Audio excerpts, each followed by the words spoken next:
Imagine you're 22 years old, a young mother, a wife, a teacher. You live in Hartselle, Alabama, a small city in Morgan County. This is the kind of place where people know their neighbors, where the pace of life is slow and steady. Your husband is a popular chiropractor with a successful practice, a reputation, and a smile that reassures people. And one day in the summer of 2021, he hands you a capsule. He says it will boost your immune system. He says he loves you. You swallow it without a second thought. And that capsule begins to kill you. On this episode of Crisis and Consequences, we're sharing the survival story of Hannah Pettey, a story of slow poison, calculated control, and one woman's harrowing fight to survive the person who was supposed to love her the most. Oh, wow. Welcome to Crisis and Consequences, a true crime podcast with a purpose. We dive into murder stories and the complicated humans behind them, blending storytelling, dark humor, and real conversation. Listener discretion is advised. This podcast contains dark, troubling, and explicit content. So welcome. This is Crisis and Consequences podcast with a purpose. We think most of the time with a purpose. It is with a purpose. Yeah. Do you want to talk about where you're escaping? Yeah, I'm escaping dental work still. So I was telling Charity that I had some deep cleaning done about a month ago now, but my teeth are still, I don't know, they just feel funny. And it's like, it takes time. When you have deep cleaning and like root planing or whatever. That's what they call it, root planing? I think so. Oh, Lord. So it's like she scraped, a lot of scraping, a lot of all the things. So anyways, it takes a while for your gums to then, just calm down from the inflammation, but then also like reattach. It's a process. And so anyways, my gums are healthy. They're all the things, but I was telling her that like I'm overthinking it. And so my mouth feels funny now all the time because my gums, things just feel different. And I'm like, are my teeth still the same? Are they falling out of my head? And so like I was telling Charity, I'm just overthinking, and that's my crisis. I'm literally taking pictures daily of my, like if I showed you it's creepy. So I need to probably delete those. I need to just stop thinking about it. But I keep kind of talking like this, trying to hold my teeth in. Part of it's because, anyway. It's a whole thing. Like there's air blowing through. Can you whistle through it? No, but I probably should learn how to squirt water through it. So I don't know. Like I have a hole where there used to be gum. Now there's not any gum. There's a word for that. It's like, it's fine. I'm going to be fine. No crisis. Crisis though. What's your crisis? Well, I'm about to start flinging cat shit at my neighbor's house. You're going to deliver it in a bag? No, I'm just going to fling it, get it on the shovel and fucking We should get flick you a it. little. Well, listen, okay. I think she's in crisis herself. Right. Okay, I've told you a little bit. Yes. Yeah, and I don't know them well at all. They're new. Letting their cat run around. This is the same cat that's like tracked mud all over my new decks and Right. furniture and now shit on my deck and all this stuff. Well, we asked her very nicely. We subtly dropped in the fact that my husband's a police officer and like we know the laws, but we didn't say it that way. Like it's a city ordinance. Yeah. Keep your cat at home. You can't. She's still been letting that mother. And so there's just cat shit. So like going around my yard yesterday because of the contractors. Yeah. And there's cat shit and there's cat shit and there's cat shit. Usually they bury it. This one doesn't have any regard to bury it, huh? No, especially on my deck. So I'm going to get just a little thing, like a whoom, catapult it. Whoom! Start little. And then she's going to call I'm the cops sick on of you. She's gonna call cleaning the cops and up be like, after her freaking pets. When they first moved in, their dogs shit all over our yard. They have 2 dogs, shit all over our yard because there was no fence yet. Right. They just got a fence installed, so that'll stop. But we just cleaned it up. We didn't say anything. Yeah. We didn't flick it over. But like, we've talked to her very nicely, and she's still not being a responsible pet owner, and it's pissing me off. Yeah, because it's like I take a lot of pride in my yard. I'm not about cleaning up other people's pet shit. So I'm starting to get a little about it.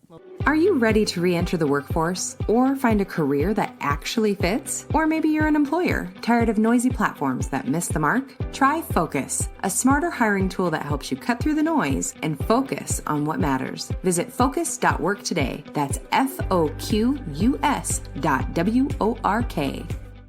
So Hannah is the star of our story today, in a good way. I like that name. Yeah, and she is the prettiest, sweetest, nicest, creature of all time. Like, that this guy would...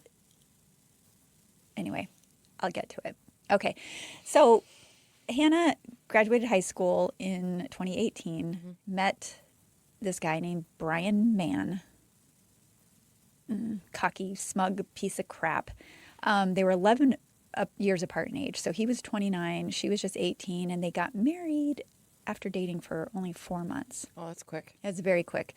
But I mean, the way he talks about it is like he knew she was the one. There was no question, you know, madly in love, whirlwind romance, all the romantic, blah, blah, blah, whatever. So he's a licensed chiropractor in Decatur, Alabama. And like on paper, super respectable professional. He's a healthcare provider. He's a father figure, a community member. And Hannah is this like young, warm-hearted, just full of life, just like seriously the sweetest human being of all time.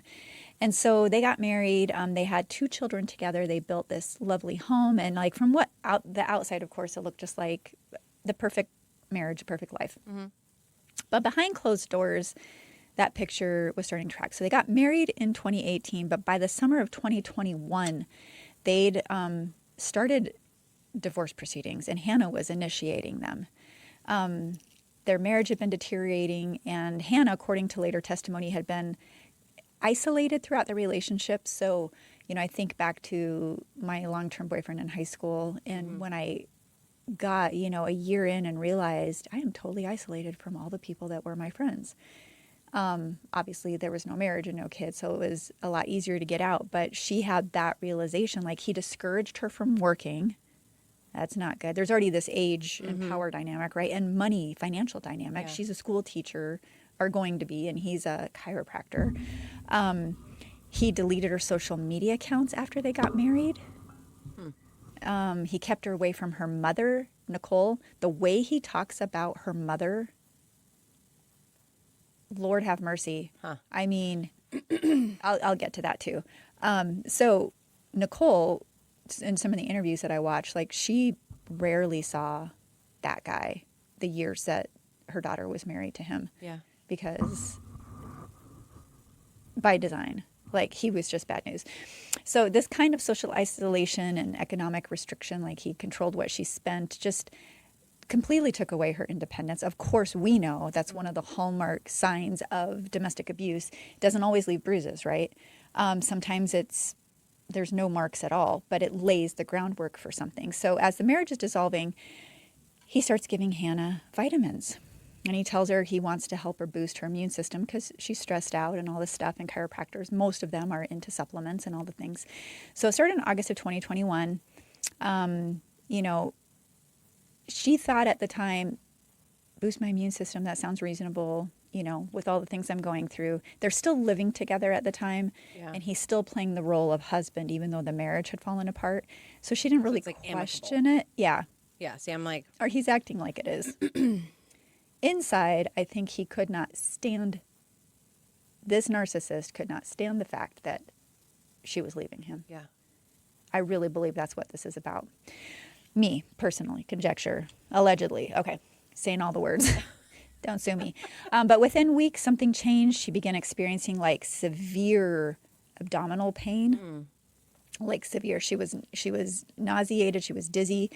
She started like dropping weight. She was like this very fit, beautifully, you know, just beautiful woman. And then like she lost like 40 pounds. She was skin and bones. I mean, just teeny, tiny, and not in a healthy, desirable way, right? Between September 21 and January of 22, in 4 months, she lost more than 40 pounds. She grew so weak that she couldn't even walk herself through her own house.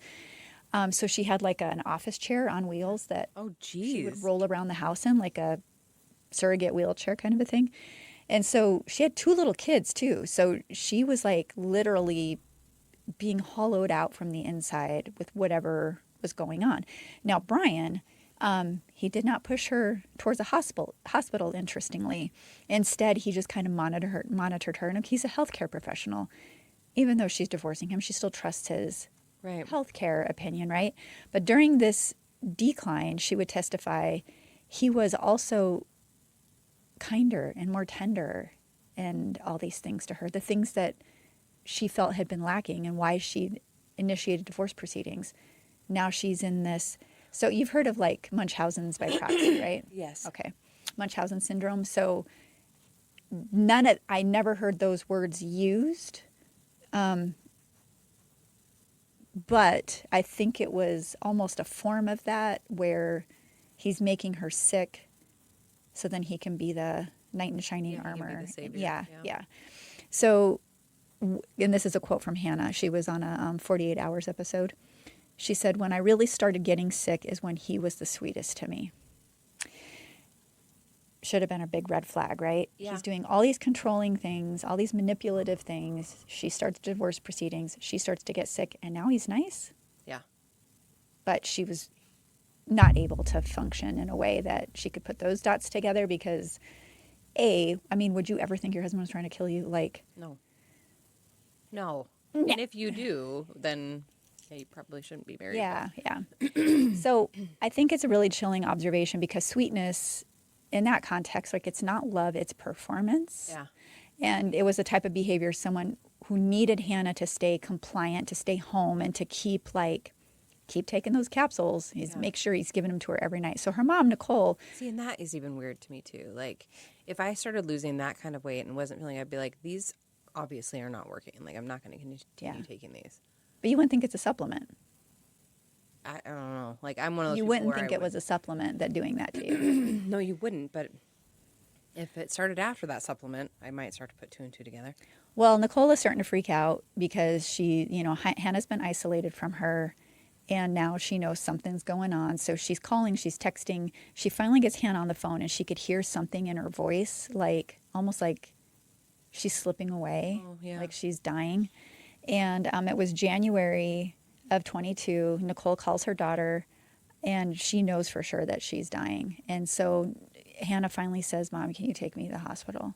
Brian's at work. Nicole doesn't even talk to Brian. She picks up Hannah. She takes her to the doctor. And the doctor takes one look at Hannah and was alarmed enough to suspect stomach cancer. Okay.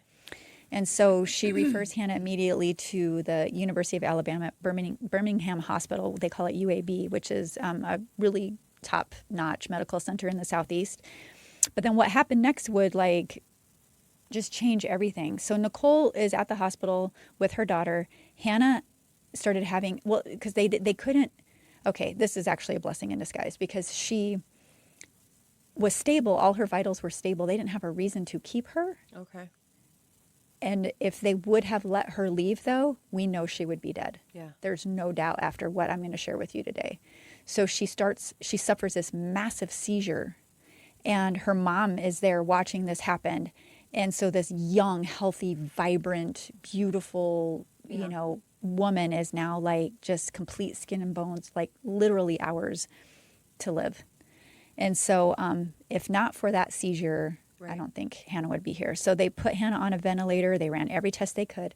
And when they got the results back, her blood lead level was in the 80s. The safe threshold for an adult is near 10 micrograms per deciliter. Her body had 8 times the amount that would register as dangerous. Yikes. In an x-ray of her abdomen, her colon, her entire colon is packed with lead. It lit up the whole film. There was no room for anything else, which is why she was losing all the weight. So where did he get something like that? I'll get to that. Okay. Yeah. My gosh. Yeah. I'm just kind of stuff like that shouldn't be accessible. Nope. It shouldn't. So Hannah's mother described what doctors told her, quote, "Her colon was so packed full of lead, there was no room in her stomach to hold anything. It was just complete lead, plus there was lead in her bones just everywhere." The doctors were floored. This level of lead in a human body could not have happened accidentally. Someone had to have done this deliberately. On that point, they were sure. So the hospital did what they're required to do. They reported the case to the Department of Human Services in Alabama, which is supposed to be an agency that protects vulnerable adults. Hannah was moved to a secluded room. A security presence was established at the door so she could have no visitors because they didn't know who was trying to kill her. Her mom couldn't be there. Her husband couldn't be there. And the message to her mom, obviously that's devastating when your child is dying and you can't be at their bedside. But the official said something like, either he's done it, she's done it, or you've done it. So someone is intentionally trying to kill your daughter. We have to figure this out. That's scary. So Nicole had to leave the hospital and walk away from her child who was fighting for her life. Didn't know she'd even survive through the night. So the DHR investigators contacted Lieutenant Alec McDermott of the Hartselle Police Department. McDermott was initially skeptical when investigators told him that doctors wanted someone arrested for attempting to kill their wife. But once they explained that someone had likely been opening capsules, emptying the contents, and then filling them with lead, resealing them for Hannah to swallow, McDermott was like, oh, okay, got it. Yeah. And so they got to work. Meanwhile, doctors kept asking Brian to bring in the vitamin capsules he was giving Hannah every night. He never did. Instead, he produced like a picture on a cell phone of like common over-the-counter supplements. Nothing like Hannah had described taking. Mm-hmm. And then a tip arrived. This is our knight in shining armor. So a construction worker reached out to local authorities after hearing about this. He told them that Brian Mann had recently completed a construction project at his chiropractic office, which was the installation of like a lead shield in the walls, like behind the drywall in an x-ray room, which is how you do it. Cool, yeah. But when the job was finished, the contractor said he had excess lead. It like comes in these sheets that are rolled up, and it's really pliable and easy to like, very soft, easy to scrape, easy to take filings off of or whatever. Well, it's like a lead pencil. It's easy to... Yeah, even softer than that, though. Okay. It's like these sheets. And they had some materials left over from the job. And so he talks to Brian. Brian comments, like, I don't know what to do with this stuff. And then clearly he was inspired by some idea. And he's like, oh, I'll take care of it. So the contractor let him take care of it. So the investigators now had motive, they had access, and now they had the method, right? So Brian had taken out an extraordinary amount of life insurance and number of insurance policies on his wife. And court filings would later reveal he held 5 separate policies totaling $1.3 million in death benefits. See, and that right there, when we've talked about this before, but I'm like, these life insurance companies, I feel like there should be something that goes off somewhere. There is. He got denied for a lot more than he got. Okay. Yeah. He also later applied for 2 additional policies worth $1.5 million. Those applications were denied. Mm-hmm. Insurance agents grew suspicious at the number of requests and increasing existing coverage. And also the fact, like, companies will talk. So he's trying this with multiple companies, and they're like, hey, we need to nix this guy. One agent testifying at a later trial used an analogy that stuck. He said, if someone takes out policies at multiple companies rather than one, it's like throwing spaghetti at the wall, spreading the risk so no single insurer notices the pattern. And that's what he was doing. And so these policies weren't taken out years before Hannah got sick. Many of them were opened after she became ill. Okay. And while Hannah was in the hospital, Brian was, according to Hannah's own testimony, more focused on the insurance paperwork than on her survival. So he also did something extraordinary. He made Hannah wear ankle weights during this time when she was weighed by doctors to disguise how much weight she had lost, because the life insurance policies required the insured to be in good health. So he's killing her, and then he's making her help. Well, she is compliant. Yes, she was completely beat down. Yeah. And now he had access. He had obtained the lead materials through that construction project in his office. He knows the anatomy. He knew that a sustained heavy metal exposure what that would do to a human body. He knew how to open and reclose a capsule. Mm-hmm. And then the method. So likely the lead had been ground down or broken. And I mean, they did a demonstration on how easy it is to just like take a knife and peel it. Yeah. Put it in there. And he handed Hannah these capsules over a period of roughly 5 months. And this is where the case takes on a dimension that goes beyond the physical crime. They call it, in fact, the documentary I watched on this was called The Gaslighting of Hannah Pettey. Okay. And so gaslighting is now starting to be recognized as a form of psychological manipulation in which a person is made to question their own perception, their memory, their sanity. Mm-hmm. In domestic abuse situations, it's very common. And he was a master of gaslighting. So when she became sick and she didn't immediately understand what was happening to her, he told her he had no idea what was wrong. He said her symptoms were beyond his expertise.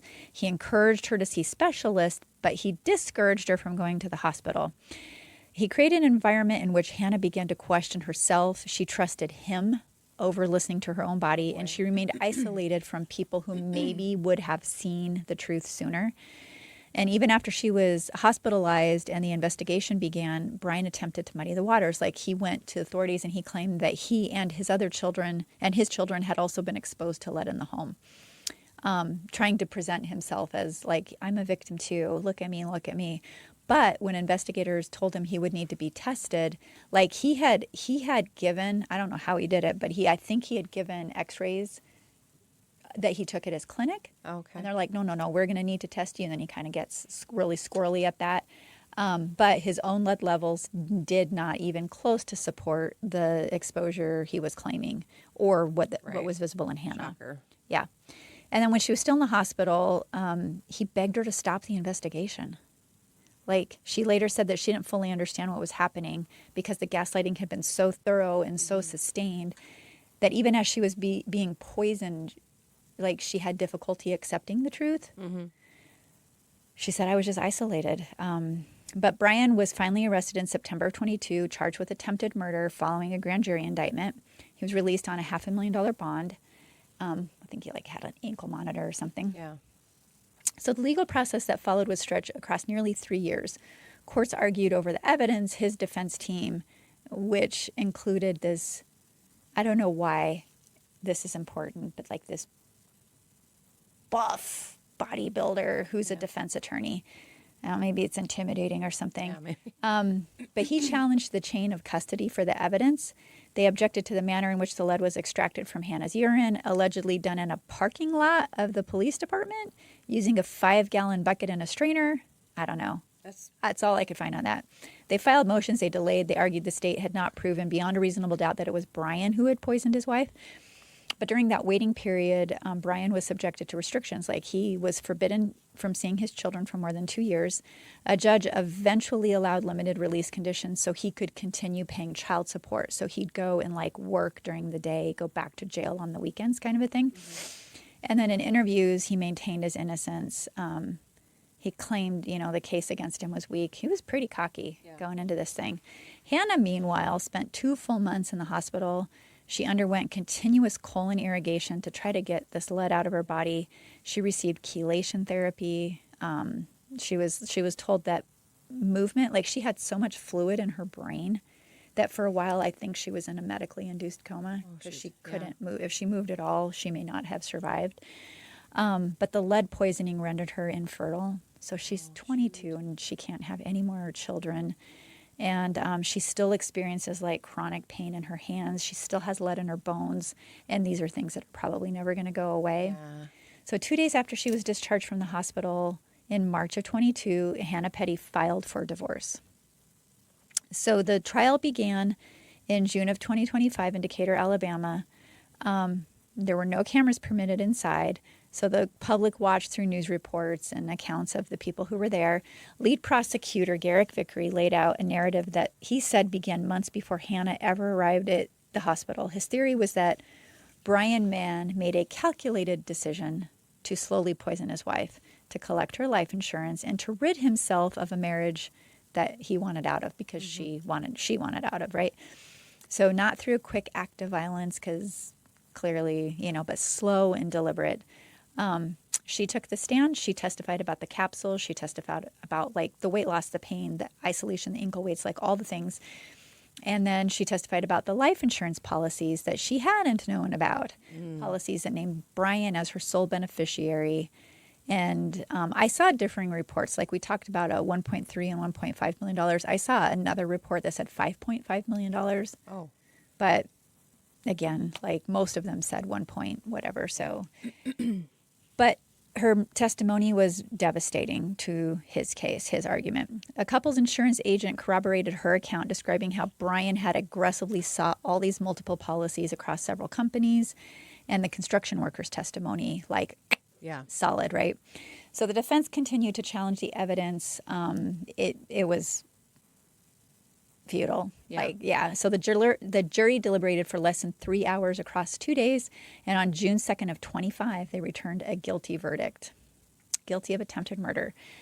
So one juror spoke to 48 hours after the verdict, and he called Brian a monster. Oh, totally. He described the arrogance it would take to watch someone waste away, to hand them poison day after day and watch their decline, then sit in a courtroom and claim innocence. Oh, no. I mean, even the fact of like, Do you see that face? Oh, oh, no. And then even look at my offering, like, face. here, take this. Like, literally feeding them. And what an awful way to, like, that's evil. it was To evil. do that and then to sit there and be like, oh, sorry, sweetie. Like, when you know, I mean, the whole thing of it, it's just, he's a monster. Your golden goose. I mean, she was his little cash cow is the way he saw it, right? Horrible. I have to take care of this little thing. I'm going to nurture it until cha-ching. Yeah, no. Yeah, no, absolute monster. And to watch her wither away like that, That was awful. knowing The pictures, the images. what's going on inside, like, I mean, her legs were like my arms. Yeah, no, like awful. she was so tiny. So in handing down the sentence, Judge Elliott noted that he would keep the victim's compensation fee low, which left Hannah the option to seek greater compensation through like pursuing a civil lawsuit. He was sentenced to life in prison without the possibility of parole. So he's currently incarcerated at the Kilby Correctional Facility in Montgomery County, Alabama. Appeals, all the things, but he will in all likelihood die in prison. But she's rebuilt her life. So she's moved back into the house that she once shared with Brian, but she completely gutted it, made it hers. Now everywhere you look, there's just pictures of herself and her two cute kids. She's a teacher now. She's working at a new school. She's free from that control and free from supplements. Poor thing probably never wants to take a supplement in her life. I don't. And she says she just wants to focus on being the best mom and the best teacher she can be. And she's forgiven him. Yeah. She said, I just wish that he could someday, like, change his ways. Yeah. But anyway, so that's a nightmare. Divorce proceedings between Hannah and Brian are still ongoing. Next court date is set for later this year. So. And that's got to be hard, too. You know, because all this stuff gets so drawn out. Yeah.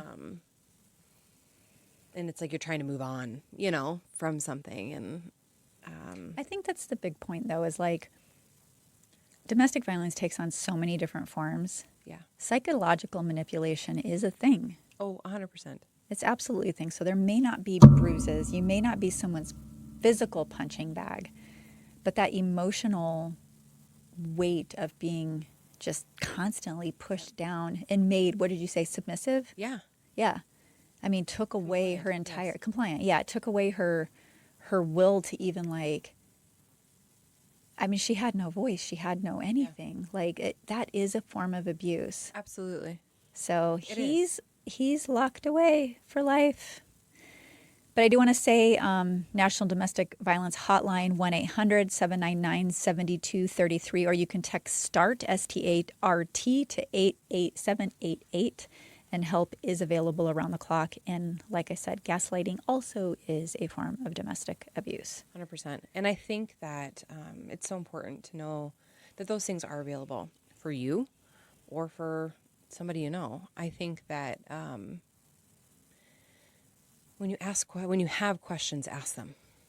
You know, just making a phone call doesn't mean that any action has to take place, but I think at least having somebody to reach out to and talk to, you know, and learn maybe some different things that you can do to get around it or away from it or whatever before it gets worse. I'm sorry, like, so she wanted to divorce you. But that's where I'm still shocked because she wanted to divorce him, but then she's going to take the supplements that he's trying to give her. Like, He was being nice to her. I know. And so she's wanting to see the best in him. Absolutely. Yeah. And so that kind of manipulation, I mean, I get it. It's hard. You know, especially if you're in a relationship. There's plenty of people who, it's like you feel like you're at your wit's end. You got to get a divorce, and you're just kind of hoping and praying that things are going to change. And then lo and behold, now things are starting to change for her. Yeah. And little did she know, it was all just an act. Yeah. But yeah, this guy is. Oof. He's where he deserves to be. Yeah. So the first thing I watched was this 48 Hours episode. And I'm thinking, because he's got the ankle monitor on. I did not think, because of the way they were doing the interview, and I didn't know about the ankle monitor until late into it, I thought, he fucking got off. Yeah. He got off. Like, anyway, but he didn't. So thank you, jury, and Hartselle, Alabama. Yeah. Yeah. Can you imagine? No. No. I'll dish out my own supplements. Thank you. Yeah. Yeah. Nope. Anyway, so that's the survival story of Hannah Pettey, who is now. She's a lucky gal. She is. Beautiful family, like, just without that piece of crap. That part was not lucky, but like the fact that, thank God, her mom, just something in her knew she had to take her. Heard the way he talked about the mother. Like, this was part of the gaslighting. I think he had Hannah convinced that her mom was abusive, and I didn't get to this, but he would portray Nicole to the police that she's probably the one doing it. She brings her milkshakes every day. And Hannah was like, I don't even like milkshakes. My mom doesn't bring me milkshakes. But like, he just made shit up and made the mom to be out to be this bad guy, to the point that she couldn't even be by her daughter's bedside in the hospital for some of that time. That's crazy. Yeah. And I get it. You hear a tip and you're trying to protect the victim and you have to, rule someone out before they can. I get it. But what a dick. Yeah. So. He's a piece. That's for sure. No, he's something. All right. Anyway, that's all I got for you. Well. So sorry. No, that's. At least it's a survival story this time. It's a survival story. It has a happy ending. I'm good. Good. Thanks. Okay. I can deal with that. Okay. All right. Well, thanks for joining us, as always, here on Crisis and Consequences. And if you guys have any stories, any tips, send them to us at hello@crisisandconsequences.com. As always, subscribe, leave us a 5-star review so others can find us at the tippy top. And Tippy top. I guess we'll see you next week. Bye, everybody. Bye.